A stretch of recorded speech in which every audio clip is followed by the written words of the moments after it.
एक बार फिर से आप लोगों का स्वागत है हमारे YouTube channel Datta math classes में। आज हम लोग पढ़ेंगे क्लास 9 का चैप्टर 4 द्विघात समीकरण। तो चलिए इसके बेसिक कॉन्सेप्ट को समझने का प्रयास करते हैं। तो जैसा कि नाम से ही पता चल रहा है द्विघात, तो कुछ याद आप लोगों को आ रहा होगा। आप लोग इसी क्लास में क्लास 10 में चैप्टर 2 में पढ़े हैं बहुपद के बारे में, जिसमें हम लोग विभिन्न प्रकार के बहुपद के बारे में पढ़े हैं। तो क्या आप लोगों को याद है कि आप लोग द्विघात बहुपद के बारे में भी पढ़ चुके हैं?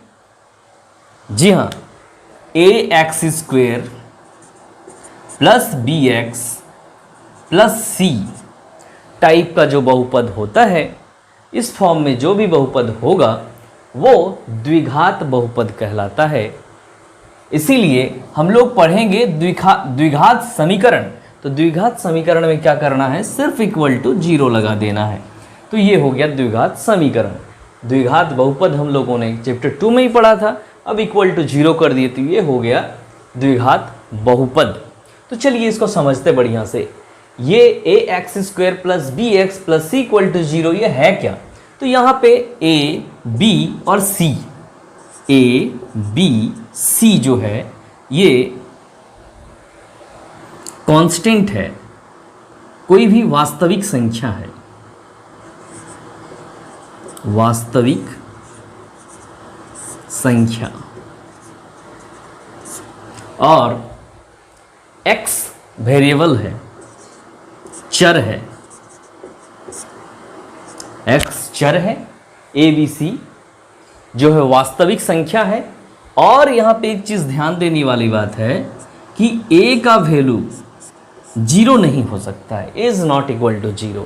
a कभी भी 0 नहीं होगा। यहाँ पे अगर a 0 हो जाएगा तो ये जो इक्वेशन है ये पूरा 0 हो गया और यहाँ से ये बच जाएगा, यानी कि बचेगा bx plus c is equal to 0, जो कि एक बहुपद नहीं है, एक द्विघात बहुपद नहीं है या द्विघात समीकरण नहीं है।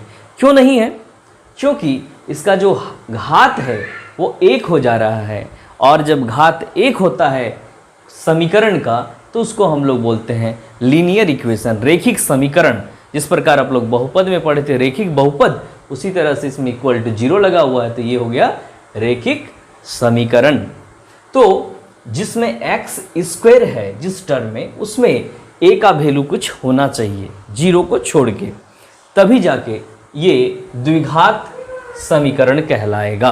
तो चलिए हम लोग देखते हैं a b c का वैल्यू क्या ले सकते हैं। यहाँ तो एक चीज समझ चुके हैं कि a का वैल्यू 0 नहीं होगा, लेकिन क्या b और c 0 हो सकता है? हाँ बिल्कुल, b और c 0 अगर हो जाए फिर भी ये द्विघात समीकरण ही कहलाएगा।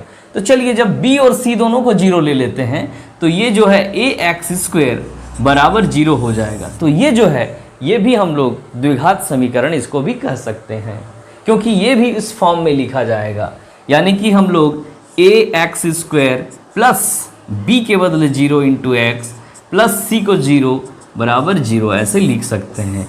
ये भी एक द्विघात समीकरण हो गया। तो इस प्रकार से यहाँ पे हाईएस्ट डिग्री जो है या घात जो है इसका अधिकतम घात 2 है, इसीलिए ये द्विघात समीकरण है। तो चलिए इसका कुछ और उदाहरण लेते हैं। जैसे a b c के बदले वास्तविक संख्या है तो कुछ एक वैल्यू ले लेंगे, जैसे 2x² plus 4x plus 5 is equal to 0। तो क्या ये द्विघात समीकरण है? बिल्कुल, ये द्विघात समीकरण ही है, क्योंकि ये ax² plus bx plus c के फॉर्म में है। तो ये द्विघात समीकरण है, यानी कि हम लोग a b c का कोई भी वास्तविक वैल्यू, वास्तविक मान ले सकते हैं, और 0 यहाँ पे नहीं होगा, x² के साथ 0 नहीं होगा। बस इतना ही आप लोगों को याद रखना है। इसमें हाईएस्ट पावर जो है, हाईएस्ट पावर 2 होगा, क्योंकि द्विघात समीकरण है। अगर ऐसा लिखते हैं 5x³ plus 4x plus 3 equal to 0, तो क्या ये द्विघात हुआ? नहीं हुआ, क्योंकि इसका जो घात है वो 3 है। तो घात 3 होने पर त्रिघाती बहुपद होता था, यहाँ पे समीकरण है, यानी कि त्रिघाती समीकरण हो जाएगा। लेकिन हम लोग पढ़ रहे हैं द्विघात समीकरण, तो द्विघात समीकरण में हाईएस्ट पावर हमेशा 2 होगा। अब इसको हम लोग ऐसे ना लिख के आगे पीछे करके रीअरेंज करके भी लिख सकते हैं। तो चलिए उसको भी देखते हैं। जैसे 5 + x + 4x² = 0, अगर ऐसा लिखा हुआ है तो क्या ये द्विघात समीकरण होगा? बिल्कुल होगा। 5 + x + 4x² = 0 अगर रहे तो ये द्विघात समीकरण होगा, क्योंकि हम इसको फिर रीअरेंज कर सकते हैं और रीअरेंज करके इसको हम लोग फिर से 4x² + x + 5 = 0 के फॉर्म में लिख सकते हैं, जो कि इसका जो मानक रूप है उस रूप में ये आ जाएगा। तो इस प्रकार से हम लोग देखते हैं कि द्विघात समीकरण का मानक रूप क्या है? ax² + bx + c = 0। तो ये हो गया द्विघात समीकरण का मानक रूप, जहां पे abc वास्तविक संख्याएं, x चर है, x के बदले हम लोग y z कुछ भी लिख सकते हैं, t m n कुछ भी लिख सकते हैं, तो वो चर है और इसका हाईएस्ट जो डिग्री है, हाईएस्ट घात है, अधिकतम घात 2 होगा और बराबर 0 होना चाहिए। तो इस प्रकार से ये द्विघात समीकरण हो गया। अब यहाँ पे कोई जरूरी नहीं कि ये प्लस ही रहे, ये अगर माइनस भी रहता है, जैसे ax² -